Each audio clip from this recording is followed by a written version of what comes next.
As his extended hospital stay begins to impact the Senate, new at 11, what lawmakers are saying about his condition. A single mother loses nearly everything after a firework reignites and sets her home on fire. New at 11, how you can help her rebuild. Covering news that matters. Fox 23 News at 11 starts right now. Concerns growing in Washington and Kentucky about the health of longtime Senator Mitch McConnell. Welcome to Fox 23 News at 11. I'm Ron Terrell. Now hospitalized for nearly a month, McConnell's inability to vote on the GOP's agenda is putting added stress on the party's legislative objectives. Alexandria Hoff has more from Washington. With control of the Senate potentially up for grabs in the November midterms, one senator's extended absence is raising new questions on Capitol Hill. Former GOP leader Mitch McConnell has been in the hospital since June 14th after paramedics responded to a report of cardiac arrest at the 84-year-old's home, according to dispatcher audio. 3 weeks later, there's been no specific updates on his condition. About a quarter of people who have cardiac arrest outside of the hospital actually survive to the hospital. And then of those people, a tiny fraction survive that hospitalization with a cognitive and neurologic intact status. His office releasing a statement Monday night that read, Senator McConnell appreciates the outpouring of support he's receiving while he continues his recovery in the hospital. The senator continues to improve and is working closely with his staff on Kentucky and Senate matters while the Senate is out of session. Colleagues who've spoken with him say he's doing well. He was in good spirits. I mean, he was paying very dialed in, paying attention to what's going on, and indicated that he would be back soon. Senate Republicans are already navigating a slim majority, and McConnell's absence is having an impact on the agenda, including on a war powers resolution late last month that narrowly passed, in part because he was not present to vote against it. On this motion, the yeas are 50, the nays are 48. The concurrent motion is agreed to. McConnell is not up for re-election, and this term was set to be his last. In Washington, Alexandria Hoff, Fox News. Happening today, if you see a large law enforcement presence at Hillcrest Medical Center on Utica, don't panic. The Tulsa County Sheriff's Office is hosting active shooter training this afternoon at 1. They say there will be a combination of classroom-based presentations, hands-on training, and scenario-driven exercises. New at 11, a single mother needs your help after a fireworks accident caused her home to go up in flames. According to a family friend who set up a GoFundMe for Amy Evans, Evans' nephew put a firework in the outdoor trash can and it reignited. The flames went up the side of Evans' home in Chelsea and up into the attic. The house is still standing, but most of the items inside were destroyed. If you'd like to help, we have posted a link to the GoFundMe in this story on fox23.com. Yesterday, we saw isolated storms develop across our eastern and southern counties. This was just after the 2 o'clock hour, as most of the activity was in Arkansas. Before that, we even had a storm develop after 8 o'clock just south of Tulsa. So we're taking a look at radar right now. We've had a few storms kind of linger near the Red River due to a stationary boundary all morning long. Otherwise, we've been dry here in Green Country, and we'll keep an eye on radar. In the meantime, if you're about to step outside, not too much in the way of cloud cover. We should trend more mostly sunny today through the afternoon. So that means a whole lot of sunshine to help warm things up around here. Right now we're at 87 in Tulsa, 85 in Okmulgee, 86 in Pawnee and Bristow, 84 in Grove, and 82 in Sallisaw. But it already feels like the low to mid 90s. Our heat index reads 93 in Tulsa and 90 in Poteau. So just be prepared, even though it's not going to be as hot and humid today compared to the 4th. It's still going to feel quite hot and humid. Winds will be out of the northeast, still light at around 5 to 10 miles per hour. We're tracking temperatures rising, and same with that heat index through the middle of the week. We'll break down how it'll get coming up. The Fox 23 Severe Weather Team is continuing to survey the damage left behind by the storms on the 4th of July. Severe storms left a path of damage across Bartlesville, downing trees, damaging power lines, and leaving more than 21,000 homes without electricity. Emergency Manager of Bartlesville and Washington County, Kerry Cox, shared the extent of the restoration efforts. In the first 24 hours, by Sunday, we had that number down to about 10,000. And then as of this morning, I think we were down to about 2,000 that are still without power. So a lot of really good work being done, good coordination being done with the power companies in order to get in and try to get that restoration completed. Emergency managers are asking people to report storm damage even though they They say the county is unlikely to meet the threshold for federal disaster assistance. Cooling stations are open at the Washington County Fairgrounds and the Bartlesville Public Library for anyone still without power. The Oklahoma Forestry Service is reminding people about things to do after the severe weather we saw over the holiday weekend. The Forestry Service says people affected by the storms should make sure to report damage to damage.ok.gov. Those reports help state and local emergency management departments assess the damage from the storm. If you have any tree limbs hanging over your property or need damaged trees removed, they suggest calling a certified arborist. If you see any downed power lines, assume they're live and active and stay away from them until professionals come to clear them. Happening now, President Donald Trump is in Turkey for the NATO summit, where most of the discussions this week are expected to focus on defense spending and the ongoing Russia-Ukraine war. But as Rebecca Castor reports, he's also arriving with plenty of frustration toward European allies for failing to back the U.S. during Operation Epic Fury against Iran.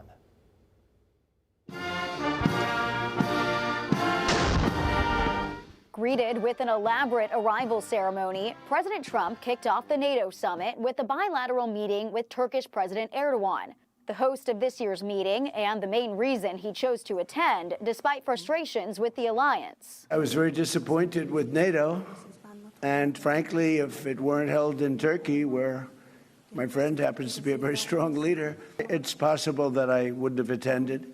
But we weren't treated well because we did something in Iran. Only minutes into the summit, where he'll come face to face with many world leaders who held back support for the U.S. war with Iran, President Trump made it clear he's not happy, and there could be consequences for the alliance moving forward. In a way, I was testing people. I was testing to see whether or not they'd be there. You know, why are we spending hundreds of billions of dollars and they're not there for us? Over the next several days, Trump is expected to press NATO allies to increase their defense spending and have tough conversations on burden sharing. But Russia remains NATO's biggest threat, and most of the discussions will focus on bolstering Ukraine's military. This is also President Trump's first meeting with NATO allies since cutting back American military assets committed to the alliance in a crisis.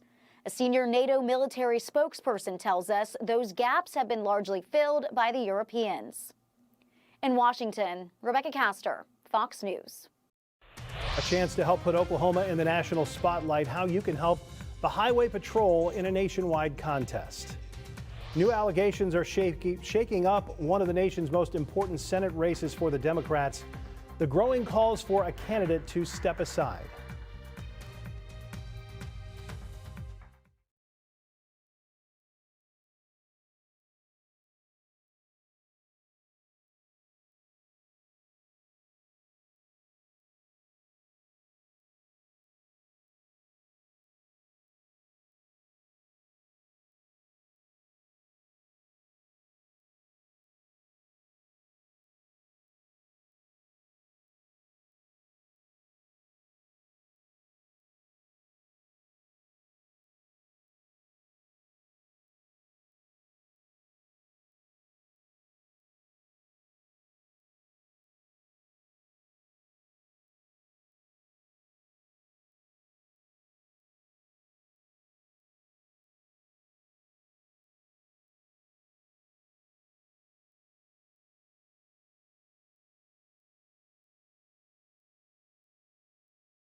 Many Democrats are now calling on one of their own to drop out of a hotly contested Senate race.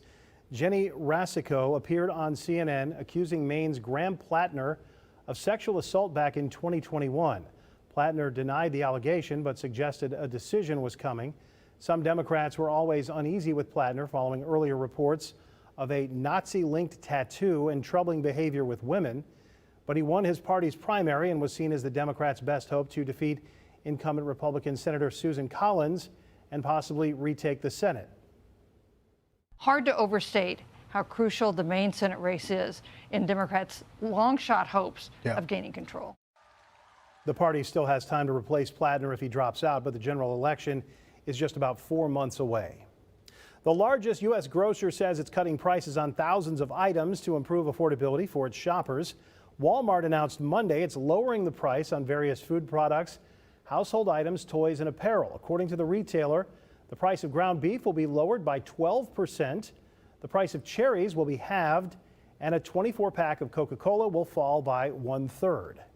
Microsoft is cutting nearly 5,000 jobs, with a majority of those in its Xbox division. The layoffs amount to about 2% of the company's global workforce. A Microsoft official says the roles aren't being replaced by artificial intelligence, but the cuts are in response to how that technology has impacted the business practices. Some employees were let go immediately, while other positions will be eliminated over the course of the 2027 fiscal year. This time last year, Microsoft laid off about 9,000 employees. We're tracking another hot and humid day with temperatures in the 90s, but we could be nearing the century mark. We'll tell you when we could see that coming up. Route 66 is celebrating 100 years, and a group of drivers just finished the ultimate road trip to honor the Mother Road, the stops they made, and what they found along the way.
Route 66 is turning 100 this year, and one group just finished a cross-country caravan down the Mother Road to celebrate its history and its future.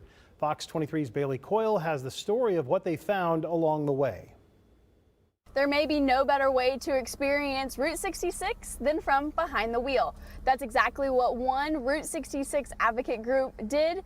They traveled the route all the way from Santa Monica to Chicago, all during the centennial year. We just wanted to both highlight the history of the road, the preservation efforts of the last few decades, while showing people that the road is vibrant and that there are new things happening along the corridor. President of Oklahoma Route 66 Association, Reese Martin, was part of the trip.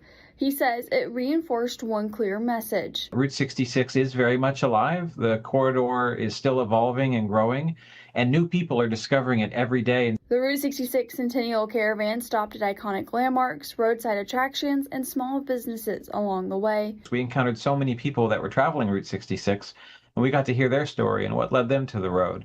And so each day was completely full of course, a lot of driving, but stops at these landmarks so people could experience them and hear some of their stories. When the group reached Oklahoma, the caravan grew dramatically. About 75 cars traveled together from Oklahoma City to Tulsa. It probably shouldn't have been that big of a surprise, but when you look in the rearview mirror and you see cars as far as you can see, all traveling Route 66, it's really wonderful. They hope the centennial year encourages people to take the drive, whether it's the entire Mother Road or just through Oklahoma. In Tulsa, covering news that matters, Bailey Coyle, Fox 23 News. The caravan plans to continue sharing stories and photos from the trip. You can find a link in this story on fox23.com. In a Fox 23 update, we know when a ribbon cutting will be held for the now restored Bank of Chelsea in Rogers County.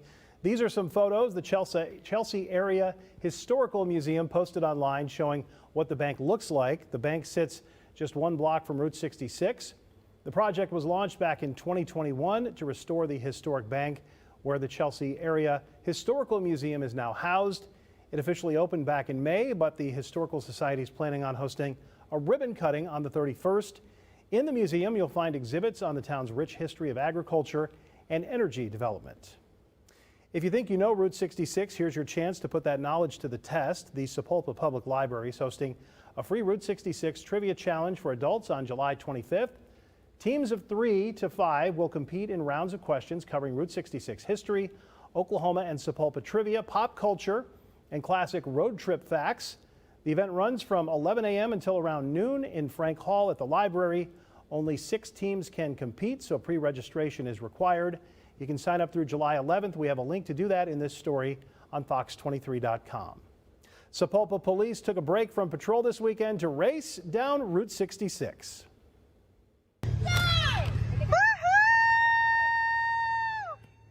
Officers took part in Saturday's inaugural Rascals on Route 66 Soapbox Derby in downtown Sapulpa, a community event celebrating Independence Day and the Mother Road. The Oklahoma Highway Patrol needs your help getting one of its cruisers to win a national Best Looking Cruiser contest. Right now, OHP is sitting at number 8 on the list, about 600 votes behind the Kentucky State Police. As you can see, they've got a photo in front of Buck Adams Neon with their first patrol vehicle and their current one, very fitting for the year of the Route 66 Centennial. The top 13 best looking cruisers will make it into the 2027 calendar. If you'd like to help catapult OHP to the top spot, just click the link in this story, but you better hurry. The contest closes on July 13th. Some folks saw a little bit of rainfall yesterday. We saw showers and storms kind of bubbling up in our far eastern and southern counties. Most of the activity for a while was to our east in Arkansas until it finally made its way here into Green Country. And we did get a little bit of rainfall from that. Now, unfortunately, most of these very isolated showers did not fall over a sensor, but that is 0.07 of an inch in Wagoner. So as we can see here, we had a few storms develop. One south of Tulsa, we saw that roll through. A severe thunderstorm warning for that storm that moved from Sequoia into northern LaFleur, and a couple of other showers and storms across Cherokee and Adair counties. And that was essentially it for the rain. Once we hit sunset, everything wrapped up and we headed into the overnight pretty dry. Looking at radar right now, not seeing much going on, right? We had some storm activities near the Red River and south through the morning hours. That has since dissipated. Looking off to the east, maybe a few showers trying to develop in Missouri and portions of Arkansas, but we are dry so far in Oklahoma. I'd say it's going to be a few hours before we see storm development in our viewing area. And again, this is primarily for our eastern and southern counties. For the rest of us, if you're about to head out for lunch, track a mostly sunny sky, pretty warm temperatures, as already we're sitting at around 87 here in Tulsa. We've got this light northerly wind, but it feels like 93. So you're going to be hit with the wall of humidity. As you step outside, you may want to take lunch indoors, and maybe all week, because we're expecting that big warm up. Currently, we're at 85 in Okmulgee, 85 in Stigler, 86 in Coffeyville, 83 in Grove and Tahlequah. And for most of us, we are seeing that heat index from about 91 to 95 in Bristow, although heat index not as high in some of our far eastern counties. Going forward, we've got a high temperature today sitting at around 93, so pretty similar to yesterday, although Wednesday 96 and Thursday we could be nearing that triple-digit mark in some spots. I wouldn't be surprised if we came close to it here in Tulsa, with only a slight cool down heading into the weekend just due to the chance for some rainfall. Heat index will be high as well, likely nearing heat advisory criteria for both Thursday and Friday as well. So that's something we'll be monitoring over the next couple of days. We're going to keep that isolated storm chance in our forecast today. Pretty similar chance tomorrow for our eastern and southern counties, although that low over Arkansas will continue to slide east, meaning our coverage will get less and less for both today and tomorrow. Then Thursday and Friday, we look to a boundary up north into Kansas. Looks like most of the storm activity will stay in Kansas, but could clip some of our northern counties. And by Saturday into Sunday, we may be tracking additional thunderstorm complexes to roll through the area. So let's start with this afternoon. As we go forward, most of us will stay dry like yesterday. But then later in the afternoon, evening hours, we'll watch for a few storms to develop. Again, coverage is not going to be great. Most of us will stay dry. But if you get stuck under one of these storms, be prepared for some heavy rainfall. These will be slow moving, so maybe your town will get a quick inch of rainfall on the high side, and we could see some strong wind gusts as well. But then after sunset, everything dies down. We head into the overnight, mostly clear, quiet. Temperatures may fall in the low 70s for most, but overall, we're going to start to feel that heat and humidity returning into green country. Again, by Thursday, we're looking at temperatures potentially sitting near that triple-digit mark.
The U.S. was looking to continue its World Cup run last night. They faced off in the round of 16 against Belgium.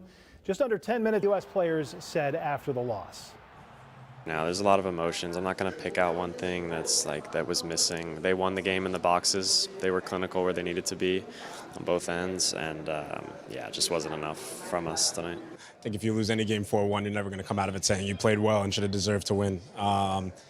Belgium was good tonight. They deserved to win the game with how they played compared to how we played. That being said, we probably could have managed some situations better and dealt with some of the situations better not to concede goals. But when you give away chances like that to good players, they're going to finish them. Today we are finishing off the round of 16. Right now on Fox 23, Lionel Messi and Argentina are taking on Egypt. This afternoon, Switzerland faces Colombia. That game's set for 3 o'clock. That game is also on Fox 23. And then tomorrow, there's actually no games. Whoa. For like the first time in, I don't know what I'm going to do with myself. I was going to say, what are you going to do, Right? I don't know. Maybe just take a nap. I don't know. Yeah, probably the best bet, especially with all the heat and humidity really settling in. I mean, temperatures will continue to climb over the next couple of days. Highs today pretty similar to yesterday, closer to the mid-90s than low 90s. And then we are definitely in the mid-90s tomorrow. Near 100 on Thursday with a heat index at least of 105, so likely some heat advisories issued for the area.